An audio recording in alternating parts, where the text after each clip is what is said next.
joining us to hear directly from the Pilgrims about some of what they experienced during their week in Lisbon and in the process leading up to getting there and what's happened since then. We're really excited to have you here. Just a reminder that this session is being recorded and will be made available for folks to view who are not able to be with us tonight. And we are very happy tonight that guiding us through the discussion is the chair of DignityUSA's Young Adult Caucus, Maddie Marlett. So I'm just going to turn it over to Maddie and let her run the rest of the show. Thank you, Maddie. Hi, welcome everybody. Thanks for joining. It's really fun to get together to talk about some of the stories from World Youth Day. It really did take a village to send all of our pilgrims out to Lisbon for a full week and meet in Boston to begin with. So it is important that we share these stories with all the folks that made this possible, and no better way to do it than in person through Zoom. So excited to get started. Let me share my screen.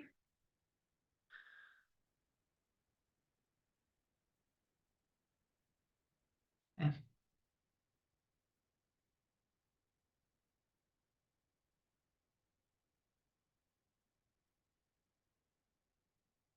So welcome. I'm going to have photos from the visit throughout the presentation, and we're going to hear from all the different pilgrims as we go along. So first, I'm going to have Brian Frank talk a bit about the timeline and how the whole week happened.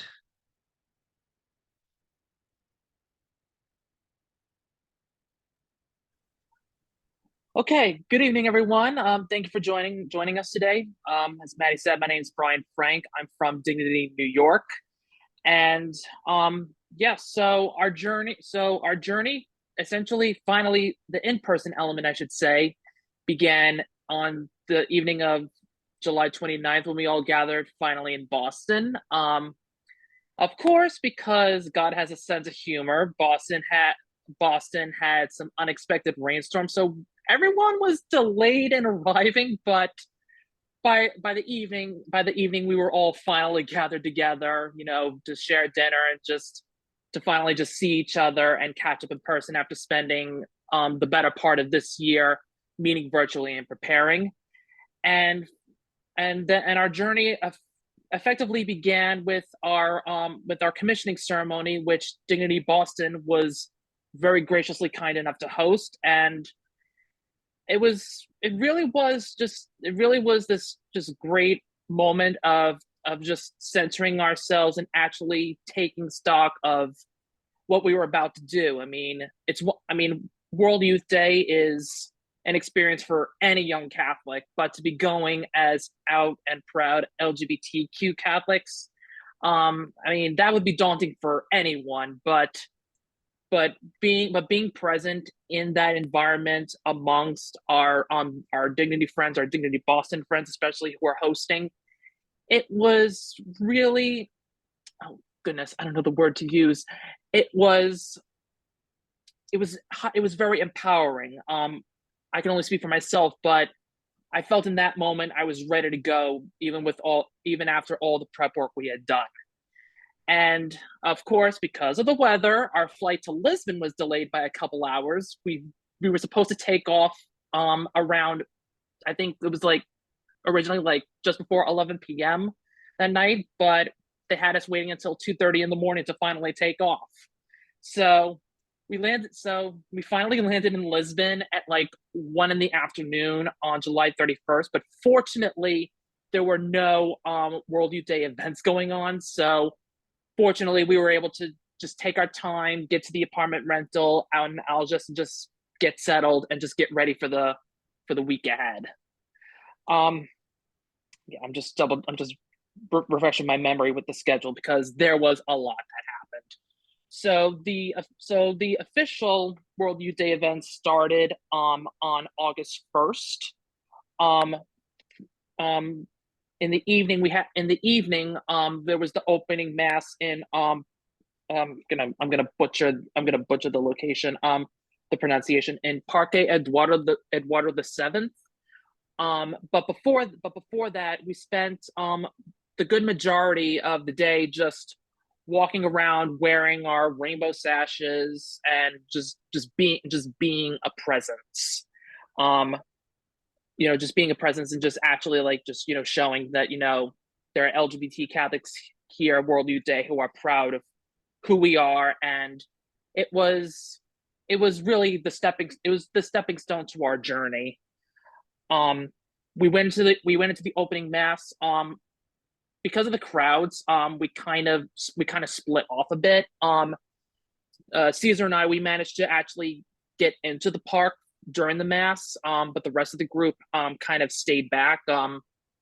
If I remember correctly, by the end of the week, as many as 1.5 million Catholics had descended on Lisbon. So it's not surprising that some of us, stayed back while others try to step a little forward. But fortunately, we were in constant communication the entire time, so it wasn't like we were completely separated. Um, on the so for the next 3 days, August 2nd to 4th, in the mornings were the catechesis sessions. We went to the day 2 of catechesis, which we'll talk about briefly. But for the full day 2, we essentially just continued to walk around, explore the city, and just to be a visual presence and to chat with as many pilgrims and locals that noticed us and came up to us. And I'm sure everyone is going to have their own stories to tell. August 4th, that was the day we went to the catechesis. That's when we had the encounter with Anthony Fisher, the Archbishop of Sydney. I'm sure it'll go into more detail later, but essentially on the second day of catechesis, a high-ranking bishop or other prelate from the church comes to the session. They do like a talk, and then they offer a Q&A session. And our own Carter was able to go up and ask a question about being out and visible LGBT Catholics, and to ask about our presence in the church. So I'll save that for later.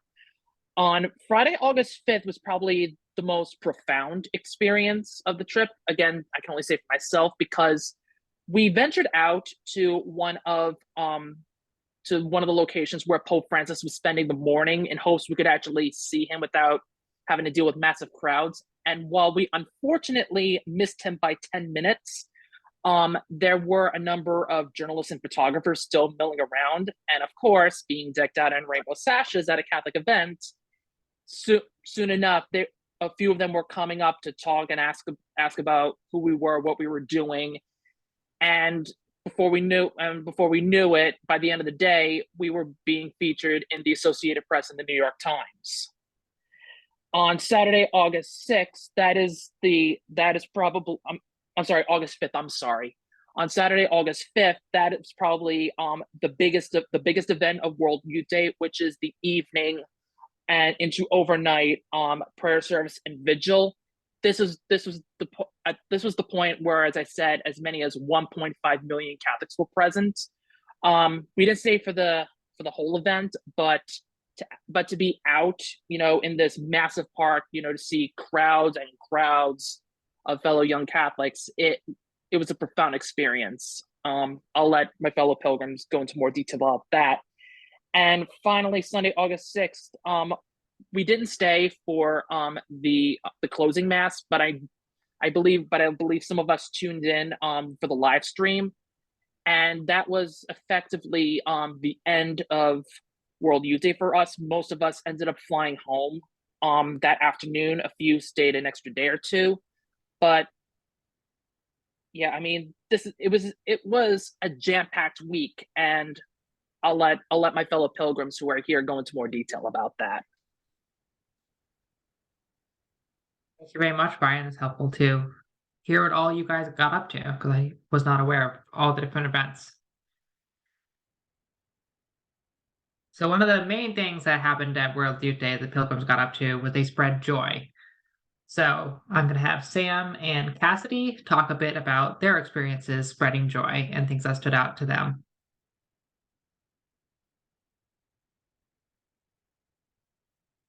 Hi, I can go first unless there are any objections. Cassie, trying to find you. Okay. Awesome. Hi, everyone. My name is Sam, and I was one of the pilgrims on the trip. So just to talk a little bit about some of the really positive, joyful impacts we had, a lot of folks were really excited to see us. One of the things that we heard most often was that, oh, we're so glad that you're here. Like, we're so glad that you're doing this. And so just to kind of tell a little bit of a story of one of the reasons why I even went on the trip in the first place was when I was in college, there was this one kid at the Catholic Center who was queer. And we like met freshman year. And I was always like, okay, great. I don't have a problem with that. That's awesome. You know, I'm a good ally, etc. I was very strongly in my really good ally phase of my own queer discovery. And by the end of the first year, he left the Catholic Center. And I remember being so surprised because I was like, what do you mean? Like, we're such a welcoming presence. Like, I don't have a problem with that. I realized I had never vocalized that. I had never done anything that might help him realize that I was an ally. So one of the most exciting parts of our trip was that we were able to trade little goodies with the other pilgrims from literally so many countries. We had rainbow pins, we had rainbow prayer cards, and it was a really awesome way of making these people, their allyship, known.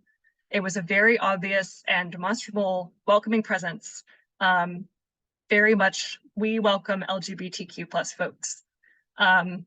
So along those lines, something else that was really cool was I was standing at one point with some folks. We had the Dignity banner, and this French guy came up to us, and he like pointed at his tag because I'm so sorry, I do not speak French, so we could not communicate verbally. Points to his tag that shows that he's a deacon, and I was like, oh, where is this going? And he was just so excited. Like, he made sure to put on the pin and like point at it and then asked to get a selfie together. And he was like, you know, like doing like a strong arm, and he was just like so excited. And it was really awesome that our presence was so visible, even over a language barrier. So yeah, those are just some examples that I can think of how we spread joy that week. Very much, Sam. Cassidy. Oh yeah, thank you. Hi everyone, I'm Cassidy, and I was going to talk a bit about the Rainbow Center, which was one of my favorite experiences of the World Youth Day trip. So the Rainbow Center was organized by the Global Network of Rainbow Catholics and kind of run by Portuguese and other volunteers from around the world. And it was just this like little room and outdoor area that was in a more like residential, quiet part of the city. And it was really just a space for queer and allied Catholics from literally all over, anyone who was at World Youth Day who like wanted to come to that space.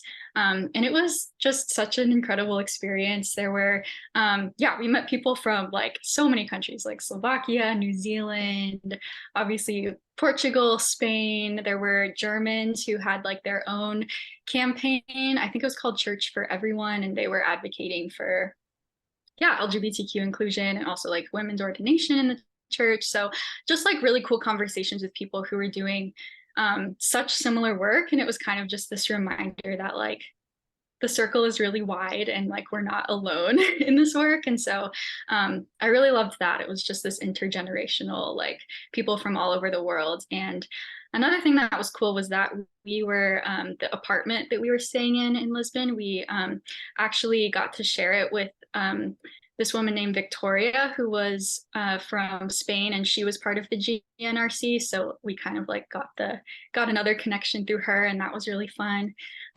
So yeah, the Rainbow Center, it was just a place to mingle, and they also had like different events that we could go to. So some of the events were these talks put on by this priest, British priest James Allison, who's this openly gay priest and scholar of the Bible, and he gave these amazing talks. One was on like Old Testament and New Testament passages that sometimes like people take out of context and like use as a weapon against queer people, and he just like totally did like the historical context of it and showed that like it's not at all about like quote unquote homosexuality. And so it was just so cool to be like, okay, this was something I already kind of felt, but just to like have that like laid out and affirmed by like this scholar was so cool.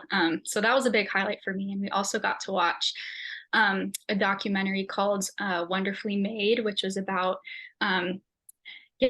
like this effort to make queer icons in the church, and we got to do like a Q&A with the director afterwards. So all of those experiences were like just really awesome, and I think I'm like carrying with me this idea of like solidarity around the world, and that we're like not alone in the work that we're doing, even though it can feel lonely sometimes. So that's really cool.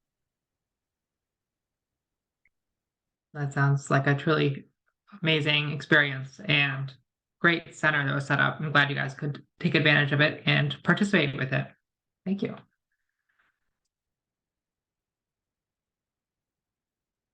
Part of being out LGBT Catholics in this rather Catholic space meant that they were challenged. And so to talk about some of the challenges, Caesar will talk about that. Hi, good afternoon. My name is Caesar, and I attended World Youth Day with this group of awesome individuals. We were met with Catholics from all over the world, including China. Some of them were grateful, as many have mentioned, others weren't. But it made you realize how different people's opinions can be at times, and the fear that some people have towards others' opinions who they cannot understand sometimes leads to, I guess, disagreement. And unfortunately, we were met with some of those individuals. But throughout the entire time, I believe our team kept cool and actually prayed for those. Even Brian, I believe, who personally got a pride flag snatched from his hands, blessed the gentleman as he was running away, who took off with the flag. So I think that set a good example for everyone around us, not just ourselves, and obviously towards that gentleman who I believe was personally disgruntled because he was, in my opinion, insecure, obviously, but more so perhaps mad at the idea that there was gay Catholics out there, similar to how I was homophobic in my earlier stage of coming out of the closet. And I feel like maybe he was just confused and didn't mean what he did, but being able to just keep cool throughout the entire time and compose without wishing anyone bad, I think made the difference, not just with us, not just with that gentleman, but everyone else who saw us struggling, because it wasn't all, a roller coaster ride. It wasn't all glitz and glamour. There was a lot of people who disagreed that gays could not be Catholic, who would literally question our presence there, and who would disagree with the Catholic Church being composed of LGBTQ individuals. But throughout our efforts and our passiveness and our openness and willingness to talk to them, I think that we may have not converted them right there and then, but we definitely planted seeds that I hope that in the future will get them thinking and swinging towards the right direction, towards LGBTQ inclusiveness, including that in the Catholic community. So thank you, Brian, for maintaining composure and being so cool, even though you got the flag snatched out of you. Very well said. And we're glad you all were safe and were able to reflect the divine peace to those who challenge that. All of this was in efforts to try to make a difference. And so I wanted to open this up to all of the pilgrims that went to talk about anything that they felt made a difference in their lives or a difference in the greater lives of the folks around them.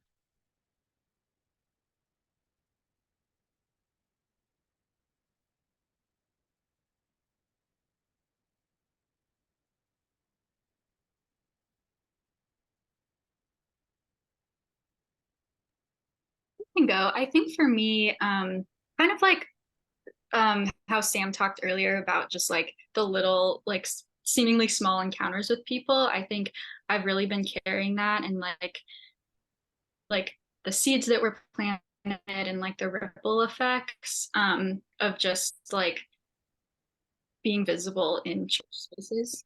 And I think, yeah, going forward, yeah, I've like felt change in the sense that like I really want to commit to like small signs of visibility, especially in church spaces, and to like, yeah, be like really clear about that. And yeah, so I think, yeah, I'm just carrying those like just day-to-day encounters that we had with people that were really heartwarming.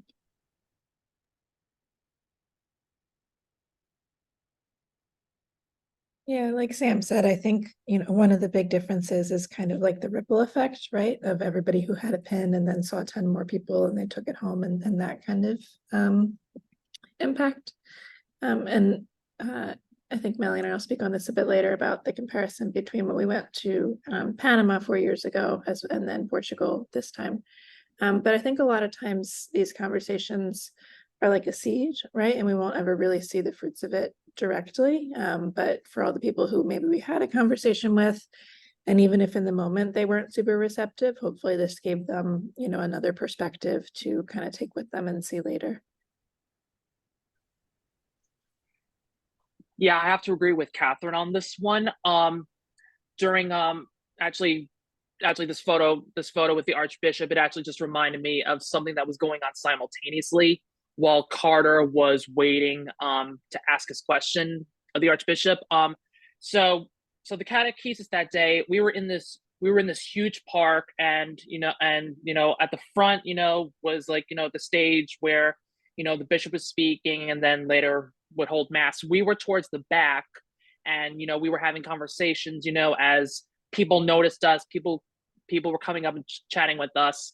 And I remember this one 15-year-old kid from Minnesota who came up to me and Kate Garner. I don't think Kate is on with us today, which is a real shame because they probably remember the conversations much more clearly than I do. But what struck me about this kid was that like he was definitely apprehensive about our presence, and he wasn't exactly hostile or threatened by us, but you could see in his eyes how extremely sheltered he must have been.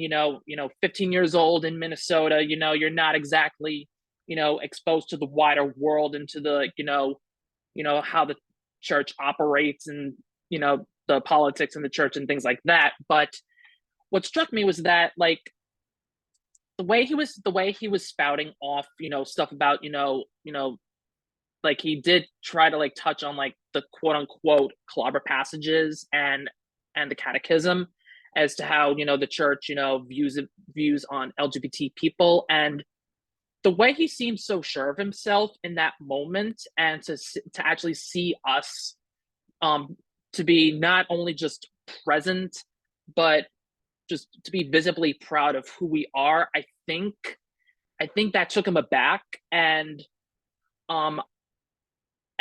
like I hope this encounter is something that is gonna eventually open his mind. I mean, again, he's only 15 years old. He's likely hasn't experienced, the world yet. I remembered walking away from that encounter thinking to myself, my God, it was like looking in a mirror, because I will be honest, when I was 15 years old, partially fueled because I was deep in the closet, but also because that was my quote unquote hardcore devout phase of being Catholic.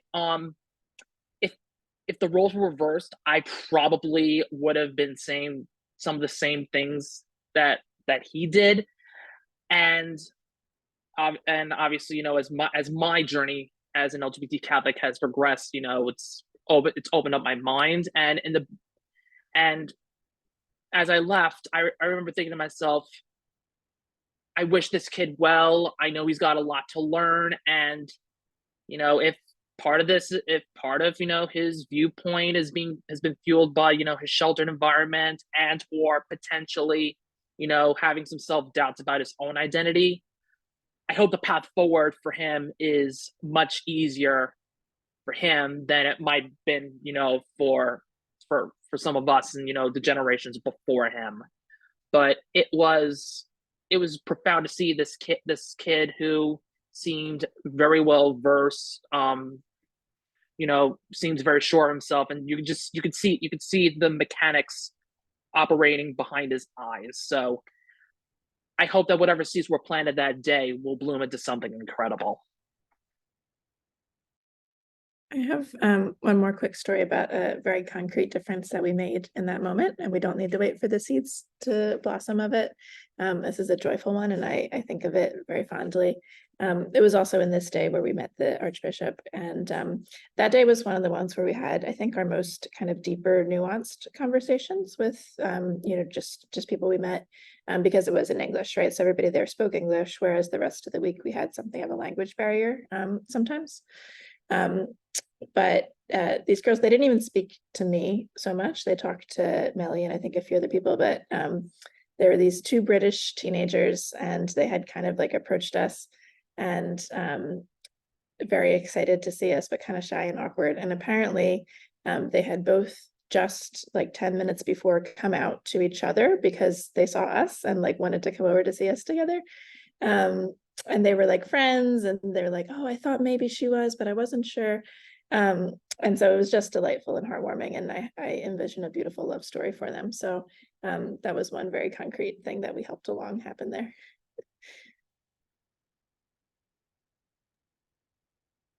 Then you mentioned a little bit about the encounter with the Archbishop. Unfortunately, Carter cannot be here today to talk about that, but could one of you guys talk about the encounter that Carter had talking to the Archbishop and what led to this photo here?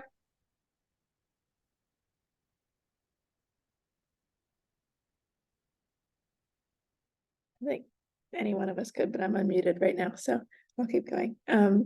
Yeah, this is something, the kind of Q&A at the catechesis is something that we were really anticipating wanting to do. So the past couple times that Dignity has sent a group, a member of the group has kind of made a point to get up there in front of a large number of people, English speakers, and ask this question, you know, to represent our group.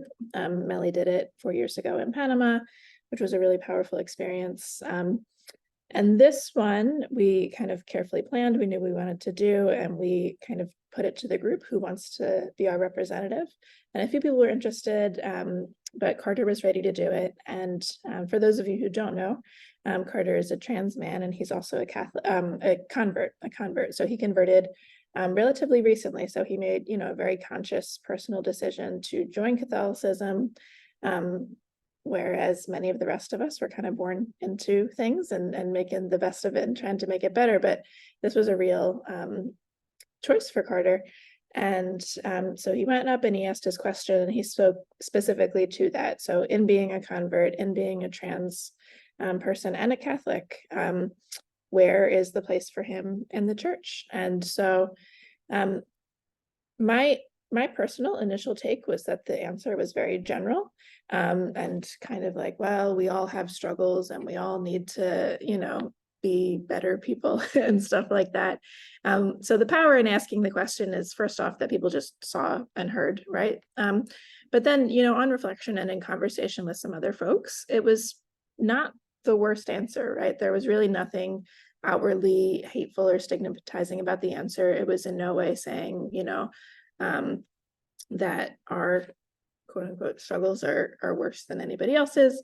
I think it could obviously have been more affirming, but from an archbishop, there's definitely a lot of power in somebody hierarchical, kind of making that move with us. But then more than the answer, because the answer was very much kind of towing the line, I think the most moving part of this experience was what you see in this picture. The archbishop kind of sent one of his people out to find us and invite us up afterwards, and asked us to come talk with him. And he took this picture, and as you can see, he's happily in the middle of us and all our rainbows. And he blessed Carter's rosary and really kind of took a few personal moments to look us all in the eye and speak to us. So, obviously, as we all know, there's still a very long way to go, but it was a really beautiful, just human moment of connection. So I'm really glad we were able to have that.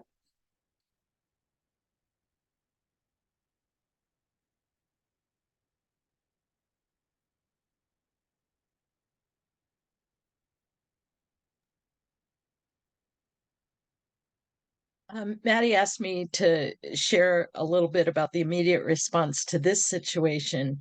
As soon as this picture started going out on social media, our colleagues from Sydney started contacting us, absolutely stunned about it and wanted to know the story.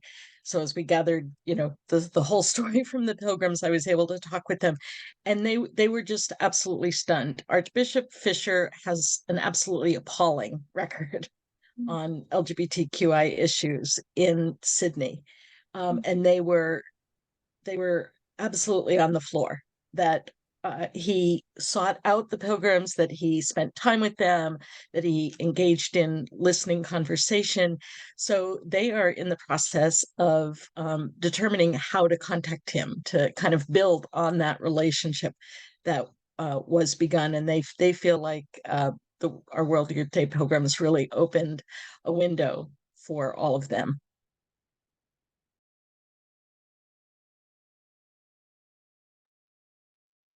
It's really amazing to see it spreading even past World Youth Day with the larger ripples happening. Any other pilgrims want to share differences that they felt that they made or made in their own lives?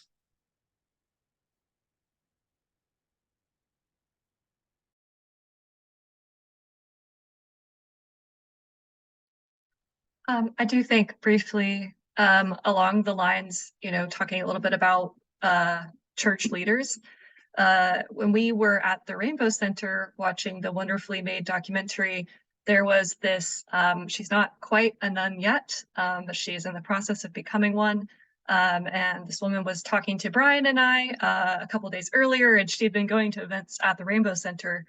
And after the documentary, she was very visibly moved, had to, leave the room because she was crying so much. Came back in, and her question was, what can we do?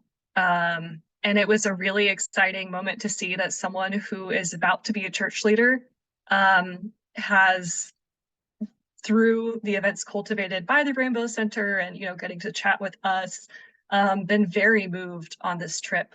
And it made me excited to see, the type of things that she will do in her liturgical career, so to say. So, yeah.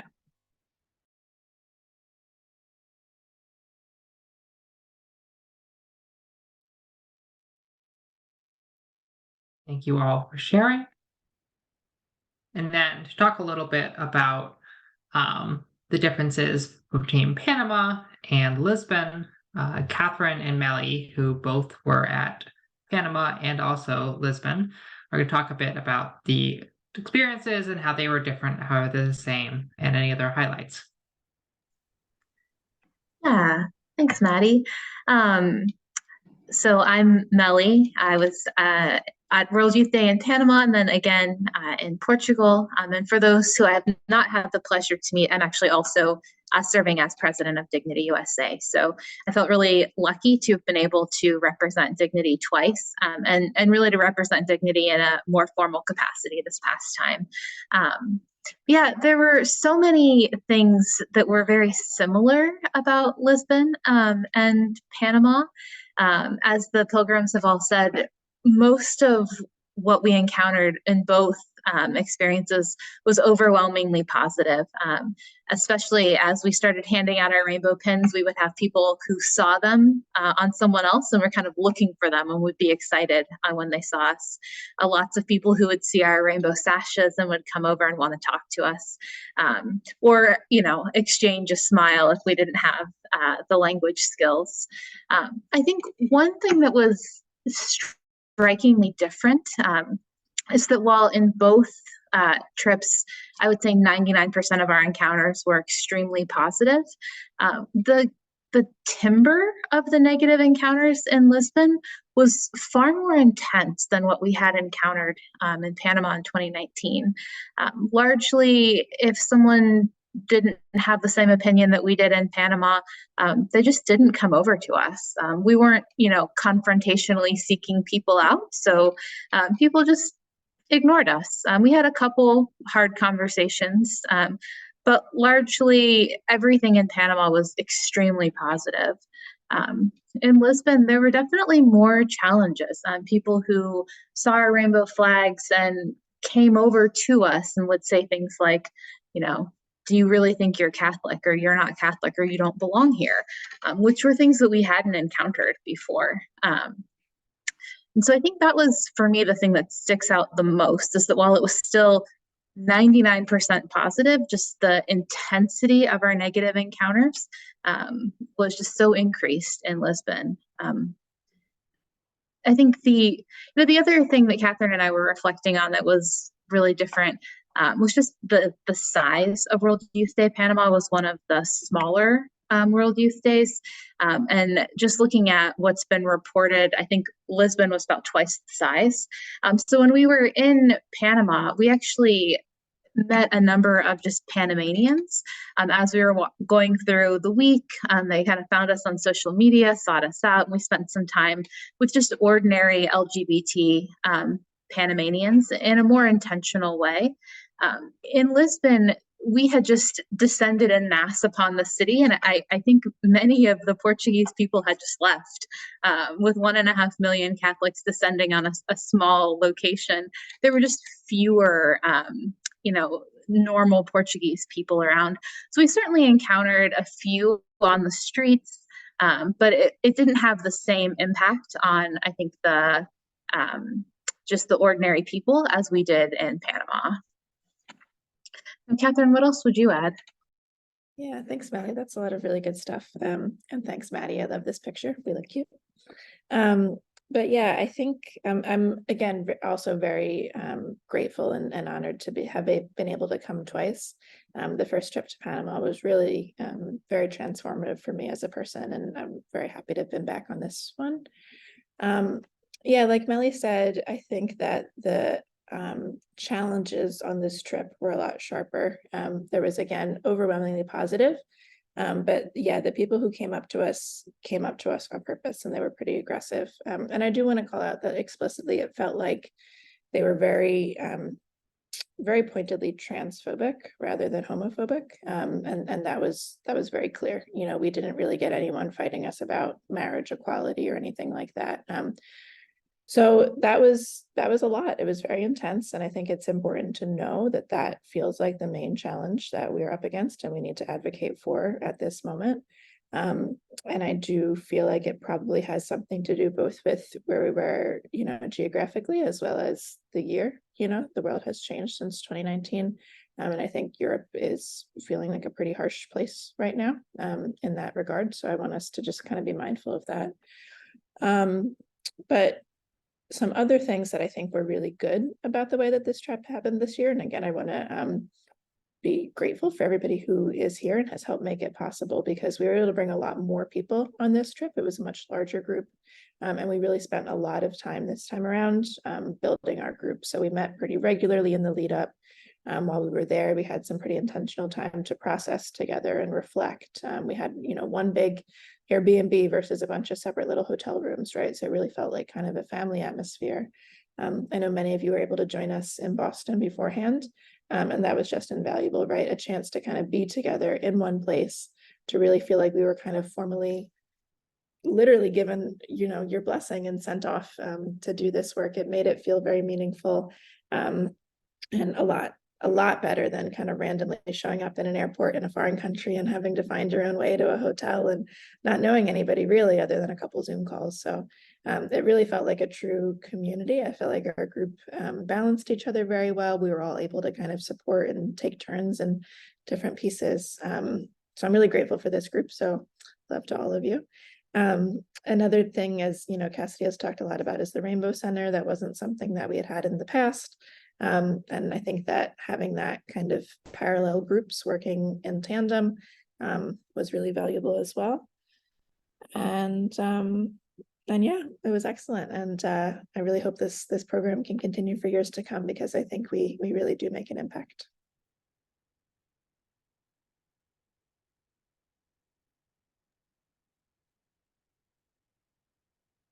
Thank you, Millie and Catherine, for sharing. I'm going to open it up a bit for questions and answers. So anyone have any questions, feel free to put them in the chat and I will post them to our pilgrims. I know for me, this was a very fun experience to get to hear all your stories, and definitely honored that I was part of, helping you guys get there. And it was a very positive experience, and it was great seeing it all come together and all that you guys got up to. So great job. You guys did a great job representing Dignity USA. And yeah, send any questions in the chat and we will keep going.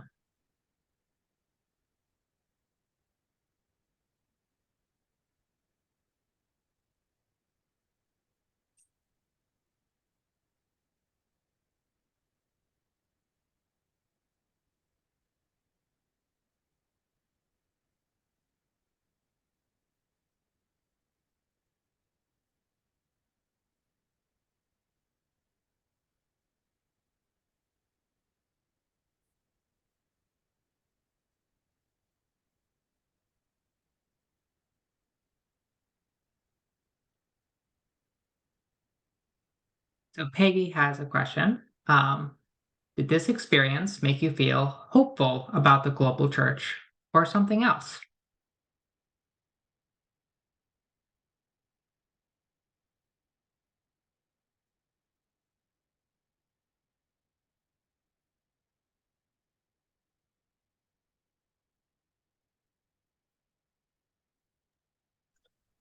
Yes, thank you for the question, Peggy.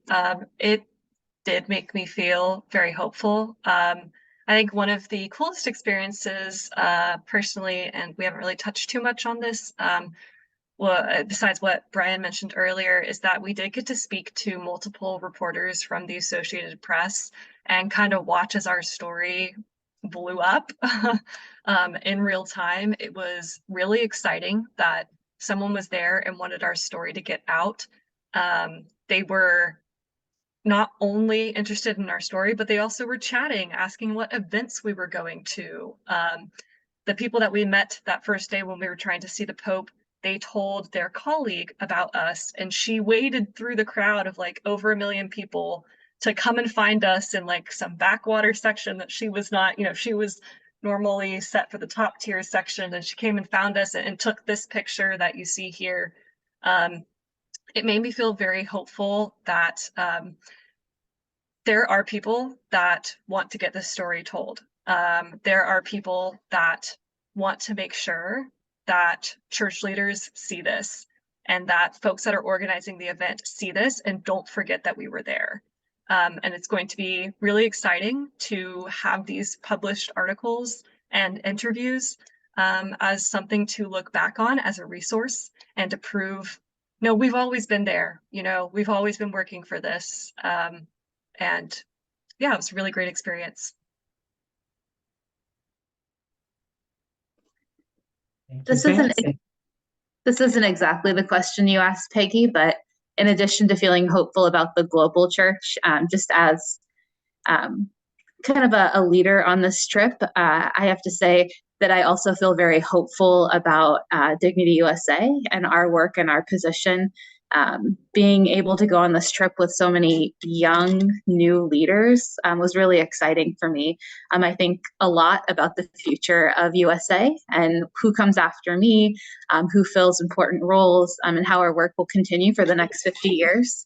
And so being surrounded by so many amazing young people and really watching them come more into their own as they spoke with the media, had these conversations, some joyful, some challenging, and like really were poised throughout the whole week and grounded in our mission. I felt very hopeful both for the whole global church, but also for our movement and our community.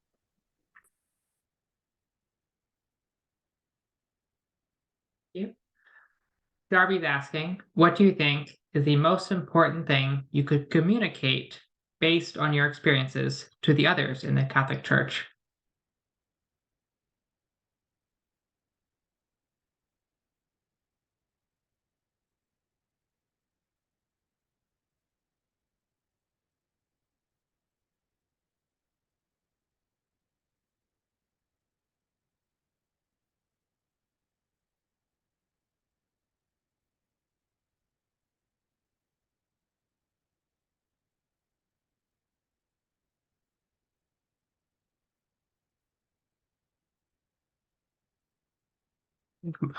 Marie's question might also like go in together with that one. She's asking, what surprised you about World Youth Day? And did you have any expectations before you left the US that were not met? I was just about to jump in on answering Darby's question. I would say that if there was one thing I would communicate, especially going forward, is that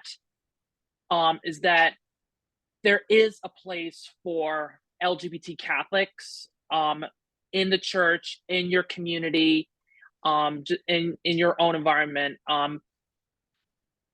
As Americans, we're very fortunate, that besides, we have Dignity USA, we have Call to Action, we have New Wave Ministry, and now a lot of individual parishes are starting to build up their own LGBT ministries. So as Americans, we're very fortunate in that respect. For for the most part, our European counterparts may also be in a similar situation, but understandably, in certain parts of Asia, South America, Africa, maybe not so much. But definitely, what I would definitely continue to communicate after this journey is that if you look in the right places, you're going to find a home within the church where you can be your full out and proud authentic self. Unfortunately, yes, sometimes it has to be discreet, underground, down low, whatever you want to call it, but if you look in the right places, you're going to find a place. You only just have to look, and you only have to ask for it. Someone will hear you, someone will answer. Yeah, also to Darby's question about like the one thing to communicate. I think looking at this picture reminds me of kind of a big message, I think, would be just how unbelievably large the church is, and it has just so much nuance, right? And so yes, some very welcoming, all inclusive, everything, everything you could want for people, and then some the complete opposite. And I think it's important, I would communicate not to, get complacent and say, oh, we met some really amazing French people, and we had Canadian people, and some French people too. But some people were amazing, so everything is good, and we had a great community, so everything is good, right? I don't think it's that simple, but it's not as simple as everything is hateful, and the institutional church can never change either, right? And so I think just kind of holding all those things true at once, and the nuance of all these people, and you can't just communicate one part of it, you've got to tell all of the pieces. But I think kind of reminding people of the nuance there is important.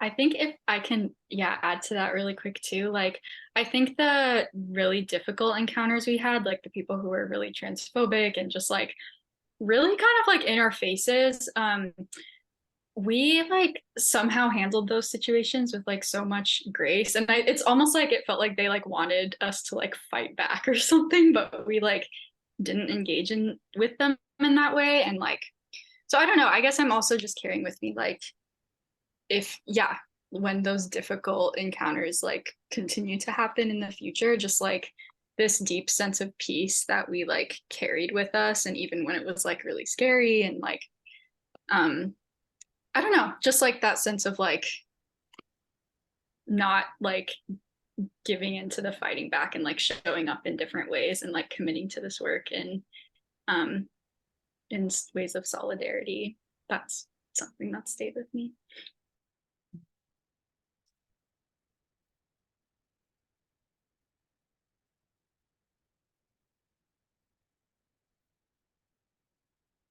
Any biggest surprises about World Youth Day?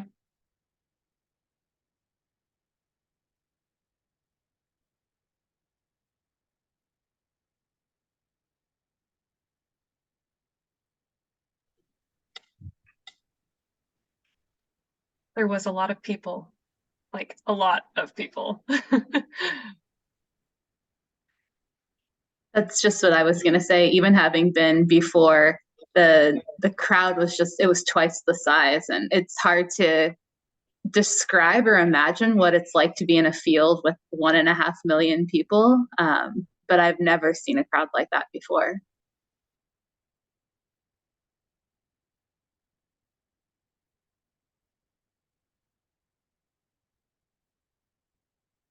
Then we have one more question asking, did you meet any people from nations that are rather oppressive towards LGBT people?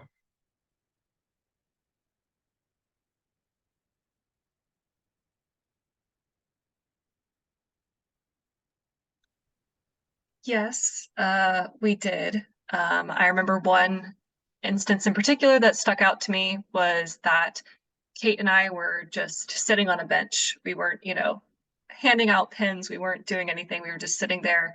And this girl approached us, and she was French, and she was telling us about how she's had a girlfriend for 5 years, but like no one in her church group knows about it. And she was just so excited to get to talk to us because she could tell us about her girlfriend. Like we were asking questions. We're like, oh, what do you guys do together? How long have you been together? Have you met the family? And also still have that faith community. And I think it was really exciting for her to see that she can have both, because right now in her life, it sounded like it was very separate. And that was because of the policies and the culture at her church community. So yeah, we did meet a couple people, and I think they were in particular really excited to see us.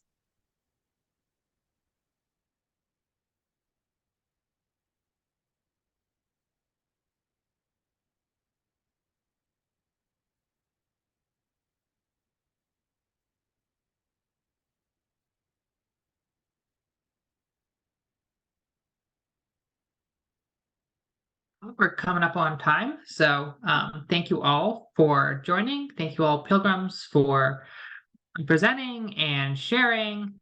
And it was really great to hear all your stories. And thank you all, Greater Dignity community, that helped make this whole pilgrimage happen. I'm going to turn it over to Marianne for finishing remarks.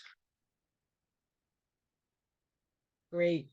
Yeah, thank you all again for being here together tonight. I am very mindful of the fact that every person who is on this session helped to support getting our pilgrims to Lisbon, the work that they were able to do there, and coming back. You prayed with them, you asked about how they were doing, you followed their social media, you showed up for the commissioning, right? You contributed financially, and you came tonight to help hear the story, right? We keep spreading the good word. This is the gospel according to our pilgrims. So thank you all for making it this all possible.